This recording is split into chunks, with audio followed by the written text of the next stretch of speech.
continue to follow the extraordinary news coming in right now. Senator Ed Markey, a Democrat on the Foreign Relations Committee, is joining us. Senator, as you know, yesterday the president threatened fire and fury on North Korea if any more threats come from North Korea. Well, you just saw this statement. We've been reporting it. This is a direct threat from the North Korean regime. They will launch 4 intermediate-range ballistic missiles aimed at Guam, a U.S. territory with about 160,000 U.S. citizens living there, if the rhetoric continues from the United States. What's your reaction to this? My reaction is that this is getting very scary, very dangerous. It's escalating, and it could escalate out of control. We don't want an accidental, conventional conflict that could tripwire into a nuclear confrontation between the United States and North Korea. They have nuclear weapons that could destroy South Korea, that could destroy Japan right now. When General Mattis talks about the destruction of the people of North Korea, of the regime change in North Korea, it actually sounds like we're in the movie Dr. Strangelove, and the general is advising the president that we could get into a conflict, a thermonuclear conflict, and we might get our hair mussed, but that we will totally destroy their people. This is the kind of language that can be completely misinterpreted by the leaders of North Korea, that could wind up with an accidental conflict that could ultimately wind up with the deaths of hundreds of thousands or millions of people, including Americans along the demilitarized zone, 25,000 soldiers there, people who are in Guam, who are our people, who could be killed. It's time for the president to go to the negotiating table with the North Koreans and begin to discuss a peaceful resolution of this conflict. It is slipping very rapidly out of control. In this North Korean statement, Senator, the North Koreans ridiculed President Trump. Let me read a couple sentences from the statement. The U.S. president at a Gulf Links again let out a load of nonsense about fire and fury, failing to grasp the ongoing grave situation.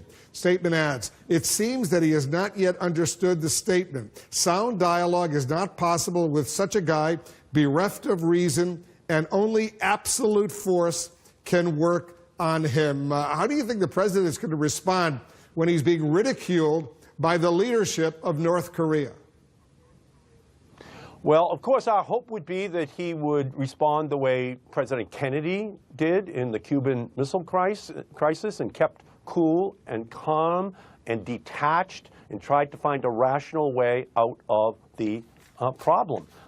But we have to be concerned that Donald Trump is going to respond in an irrational, in a way that could, in fact, enhance this dangerous situation. So our hope, of course, is that the advisors around him will be able to impose some constraints, but the language by General Mattis today was not reassuring at all, talking about the destruction of the North Korean people. For the North Koreans, they fought a war with us. The United States killed hundreds of thousands of those North Koreans during the war. For them, that is something that we have to take into consideration as they hear what we're saying, again, about the destruction of their people, and understand that only through negotiation, only by sitting at a table, only by using economic means and bringing in the Chinese and the Russians to sit at a table, will we be able to resolve this conflict, or else I'm afraid this could just slip out of our control and into the hands of generals on both sides who will be trying to find slight military advantages that will result in the deaths of hundreds of thousands or millions of people. Yesterday, the president said any more threats, he used the word threats, from the North Korean regime would result in the fire and fury and the power of the United States that the world has never seen before. Has North Korea, with this statement that they just put out, crossed that red line that was drawn by the president? Here's what I think. When the president says that, that they should not take any additional action, you know who he's been frightening? He's been frightening the American people. He's been frightening Asian nations who believe that a conflict could imminently be breaking out. it's clear that he's not frightening the North Koreans. The North Koreans are now escalating and threatening Guam. They're threatening American citizens on Guam. They're threatening to shoot missiles over Japan to Guam. And so that's just one more signal that we're receiving that dialogue, negotiations, is what we should be pursuing it, and we should be doing so urgently right now. And we should also, by the way, be naming an envoy to South Korea. We don't even have an ambassador to South Korea right now that could be our intermediary at this point. This entire situation that the administration is creating, they're saying they're good cop, they're bad cop. No, this is Keystone cops. This is no plan. This is not a strategy. This is just escalating like it's a schoolyard brawl with people yelling at each other, but now it's with two sides with nuclear weapons. It must end. We must begin negotiations now. In the statement, Senator, the North Korean strategic commander says they're watching the speech and behavior of the United States right now, and they say there's a mid-August, only a few days away, mid-August deadline for the U.S. to do the right thing. Let's say they launch those 4 intermediate-range ballistic missiles toward Guam, and they actually land 20 or 30 kilometers off the coast of Guam, as they say in this very detailed statement. What should the U.S. do if those missiles are launched? Well, obviously, we should try to shoot them down to make sure that no damage is done to our personnel or any citizen of Guam. But what we should do is try to avoid that from ever happening in the first place. President Kennedy said, I think quite accurately, that we should never negotiate out of fear, but we should never fear to negotiate.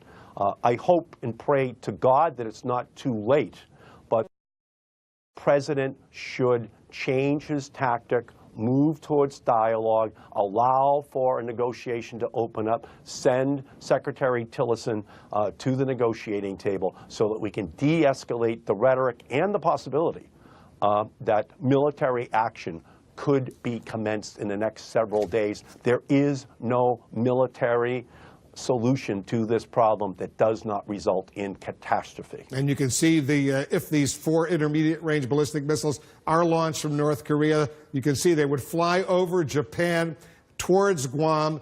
And in this very detailed statement, they say they would hit the waters 30 to 40 kilometers away from Guam. But you never know how accurate or inaccurate those missiles could be. Senator Markey, thanks so much for joining us. And this would be in the week that we're of the anniversary of the Nagasaki and Hiroshima bombs being detonated on Japan. We should learn from history. We should go to the table. Nuclear weapons should never again be used on this planet. Well, I just want to be precise, Senator. They're not saying that these 4 ballistic missiles would have nuclear warheads. They're just saying that they would fly over Japan and land very, very close to the U.S. territory of Guam. And that's a threat that they're making right now. The president yesterday said any more threats from North Korea, they'll face fire and fury and the power of the United States. We're standing by. We'll get reaction from the Trump administration. And by that, we'll see what they're saying. And by that, I think he is implying the use of nuclear weapons, and that is what I am referring to. All right, stand by, Senator. Thanks so much for joining us.